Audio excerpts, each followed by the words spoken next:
Hi, everybody. It's Colette Baron-Reid. Welcome to this week's Astro Oracle reading. Me and Bizou are here today. Now, if you haven't watched yesterday's general reading, you really should. It is a week to get those journals and workbooks out and really get down and look at what doesn't work and what you don't want to bring forward with you anymore. So there's a lot of stuff stirring up, and I do think that this is less about external world events and more about how the world impacts us and who we want to become. It's actually the theme of what we're going to be looking at the end of the week at Oracle Palooza Virtual, which FYI, if you haven't bought your ticket yet, you still can. We have everything that you need in the actual event. If you don't have your card deck yet, we have a virtual card deck for you to use. We have the workbook you can download. But you never know, if you join today, your swag box still could come to your house in time. Regardless, you will get the box anyway. It may just come a couple days after the event, but you will love it anyhow.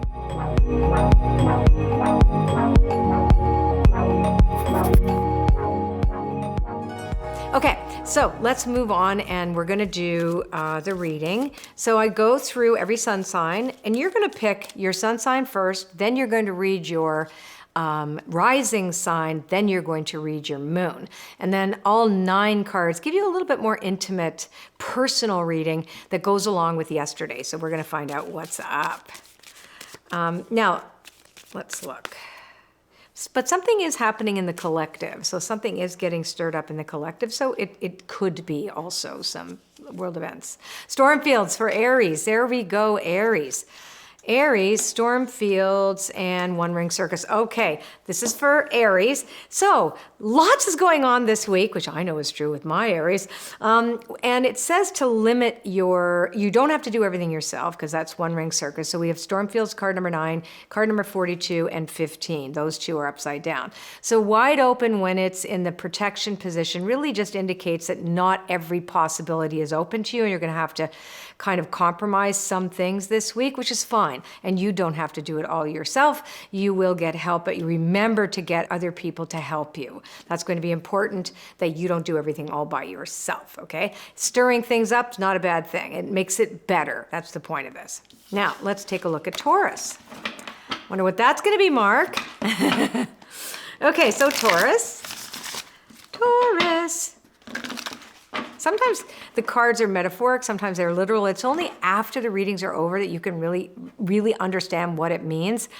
Typically we think it means something, and then at the end of the week realize, oh, now I know what it meant. I was just misinterpreting it this much. Not me personally, but when you look at your own reading. So always be open to see how the universe or how your actual experience matches the cards, because it's only in hindsight. Okay, Taurus, you have the Goblins card, the Deep Freeze, and the Solitude in protection. So for the Taurus personality, Goblins is number 5, by the way, 26 is Deep Freeze, and Solitude is 13. So remember I said that the whole week there was going to be some stuff come up, old wounds get triggered, etc., that need healing, and it could just be that you're coming out of a period of healing, because Deep Freeze, when it's in protection, actually says spring is coming.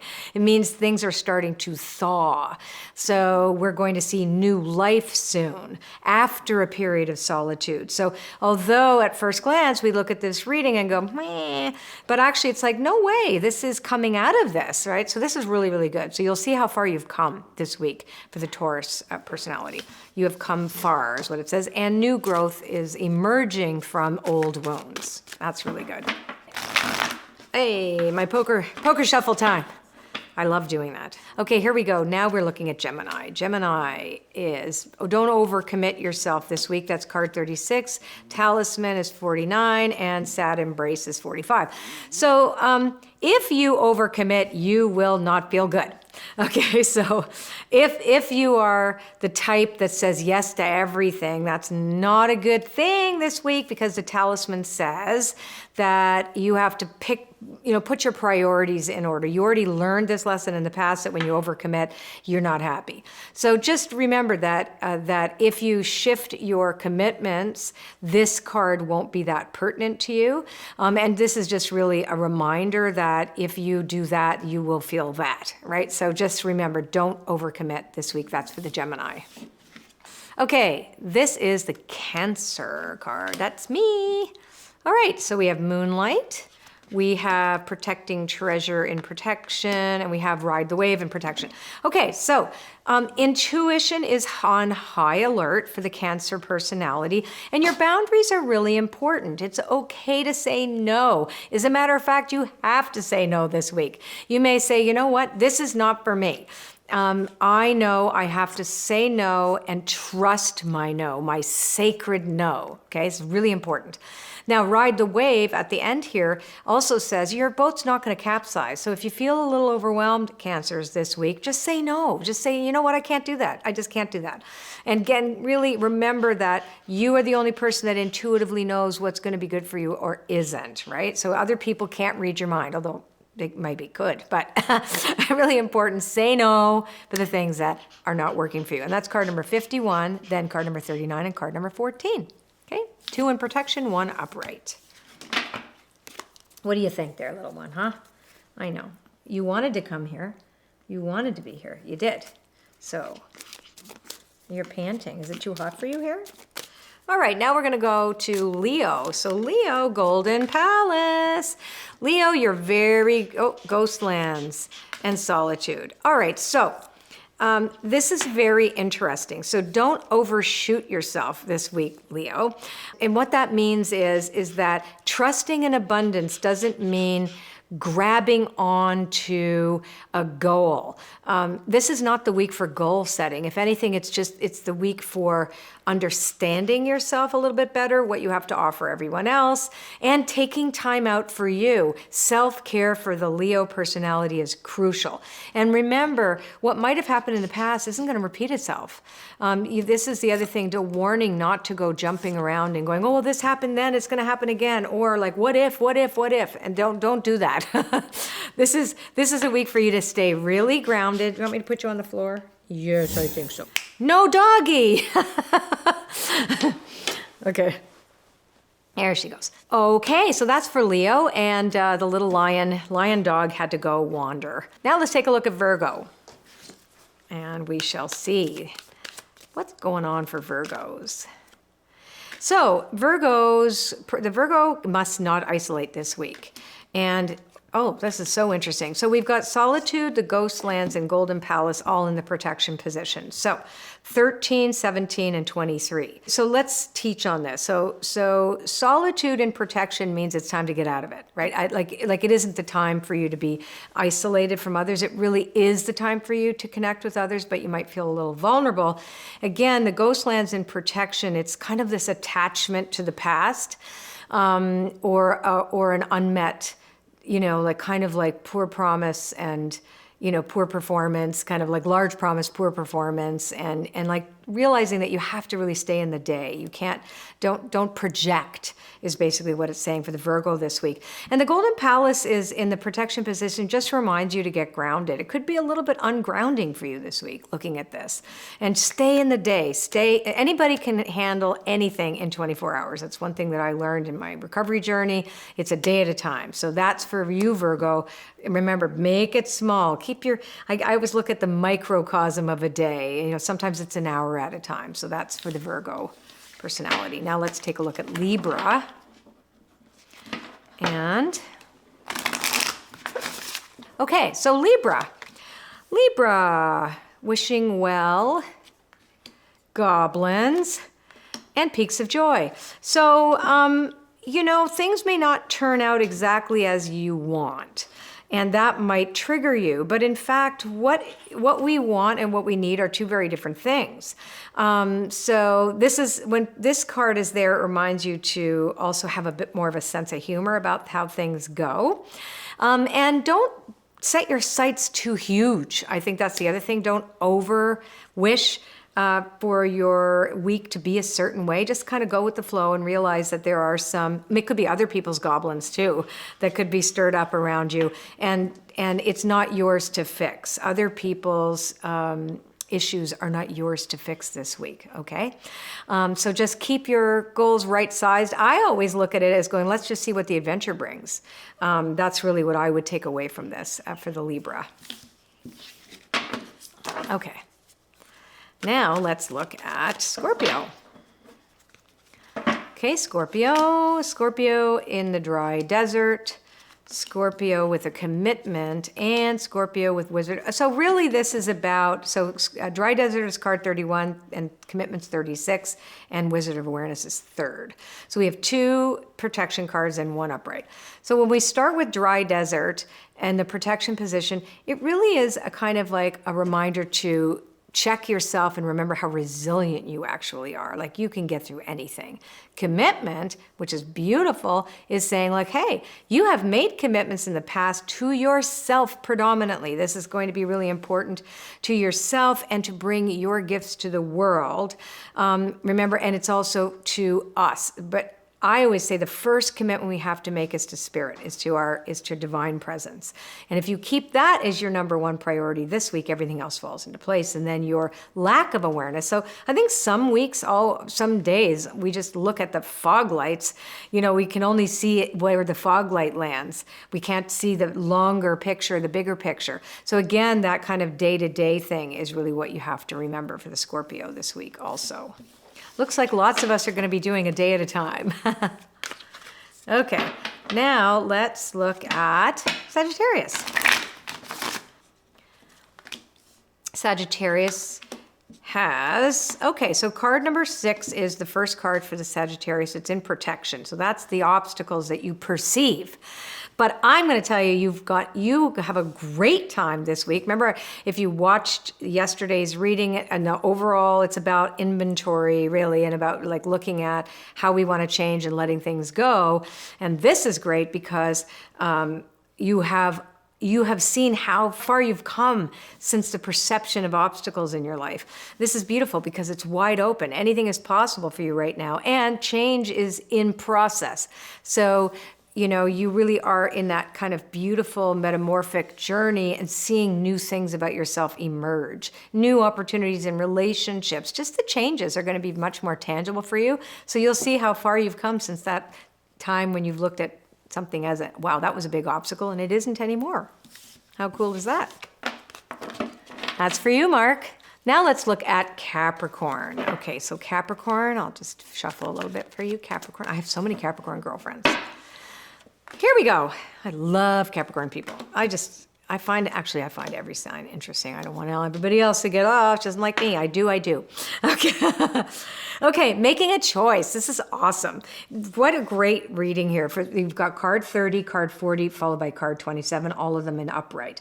So making a choice is great because you actually can say to yourself this week, like, wow, I am really heading into my authentic choices for myself. I know who I am.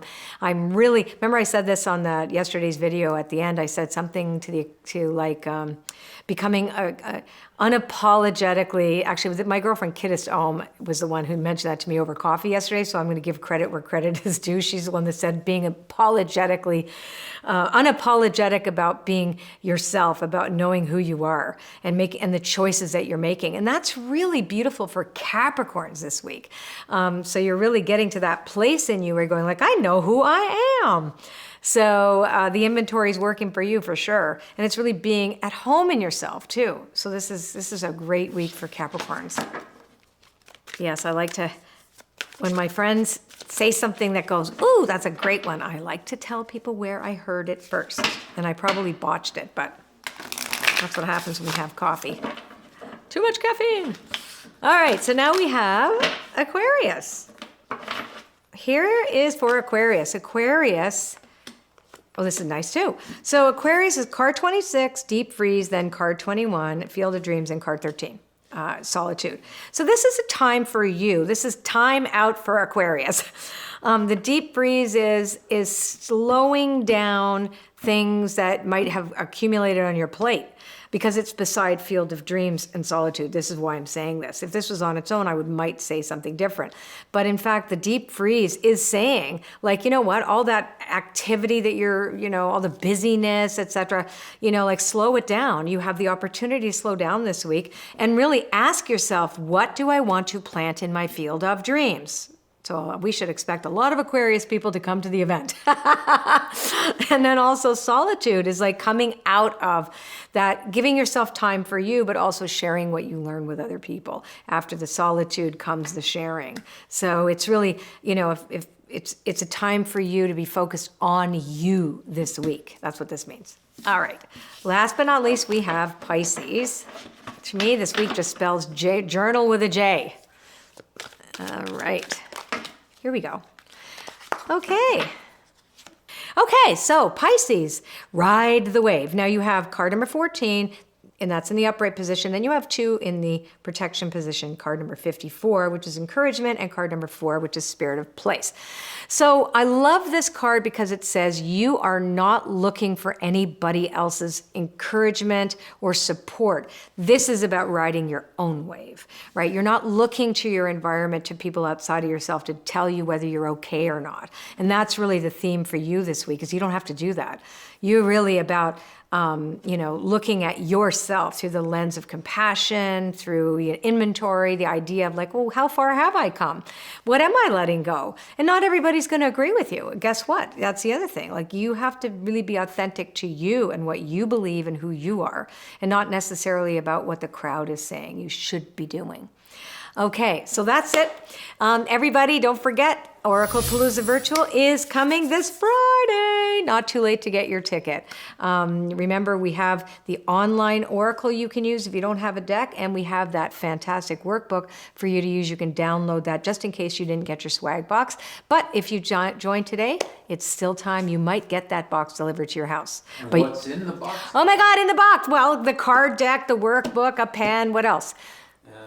That's the basic swag box. Swag box. Oh yeah, like things to wave at us and whatever, but you'll get everything that you need at the event. But yes, and then the super swag.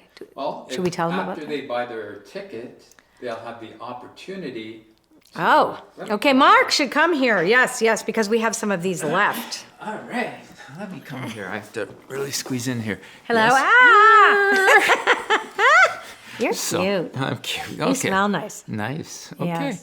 So yes, the that's basic swag box will patchy. come with the card deck. It also comes with the workbook, which is fantastic because thank you. The whole weekend there's a nice outline to the weekend, and at the end of the weekend you walk away with a plan. A plan. That's right. We give For you to work on. practicality, a plan to work with. What's it? Practical spirituality. Practical spirituality. That's right. Practical soul. That was from Doug. Yes. And then if after you've bought your ticket, you may want to upgrade to the VIP experience, which will give you a more enhanced swag box with a Woo Crew t-shirt. Oh yeah, the which Woo Crew we don't have. which I love. We don't have it right now, but mostly important, they get the videos. The videos. Yeah, because yes. sometimes people can't show up for the entire weekend, so you're going to get professionally edited videos. But a couple But months. we're not going to edit that. No. That was too funny. Yeah, that was too fun. Come on, okay. And so yes, that'll be the thing. And the meditations. And the meditations. meditations So you get the from the videos, the entire meditations, everything. You get more stuff. So if you're watching this today on the Monday and you live in North America, you should get your ticket, and the swag box will arrive for you in time. Yeah, but even if it's late, you'll still get everything you need. Yeah. Well, there's the online versions, so Yeah. we've got you covered. Yeah, we got you covered. And you end up with the beautiful card deck afterwards. Yes, you do. As well as all the other great And the workbook, which you Yeah. can work with after the event, which Yeah. is why we did it. stuff. Yeah. For you to have like a we big know we're going to get a lot of questions. Say, well, if I order it tomorrow, Nope. will I get it? No. Today's probably the very last day day. if you're watching this on the Monday. So you can still buy your tickets. You just won't get the swag box. The swag in box, time. yeah. Okay. All right. Bye. All right. Thank you. We'll see. Yeah, we'll see it. Wait. Let's tell them about if you like the video part. If you like the video part, if you like this video, smash that subscribe button. Then you'll see a little bell come up, and you want to click on that to get the notifications every time we put something up. And Leave a comment. Leave Only if thumbs it's up. good. Give us a thumbs up. Nah, if you don't like it, yeah, we can handle it. I can handle it. Yeah, can you live with it though? That's the Yeah. question. Huh?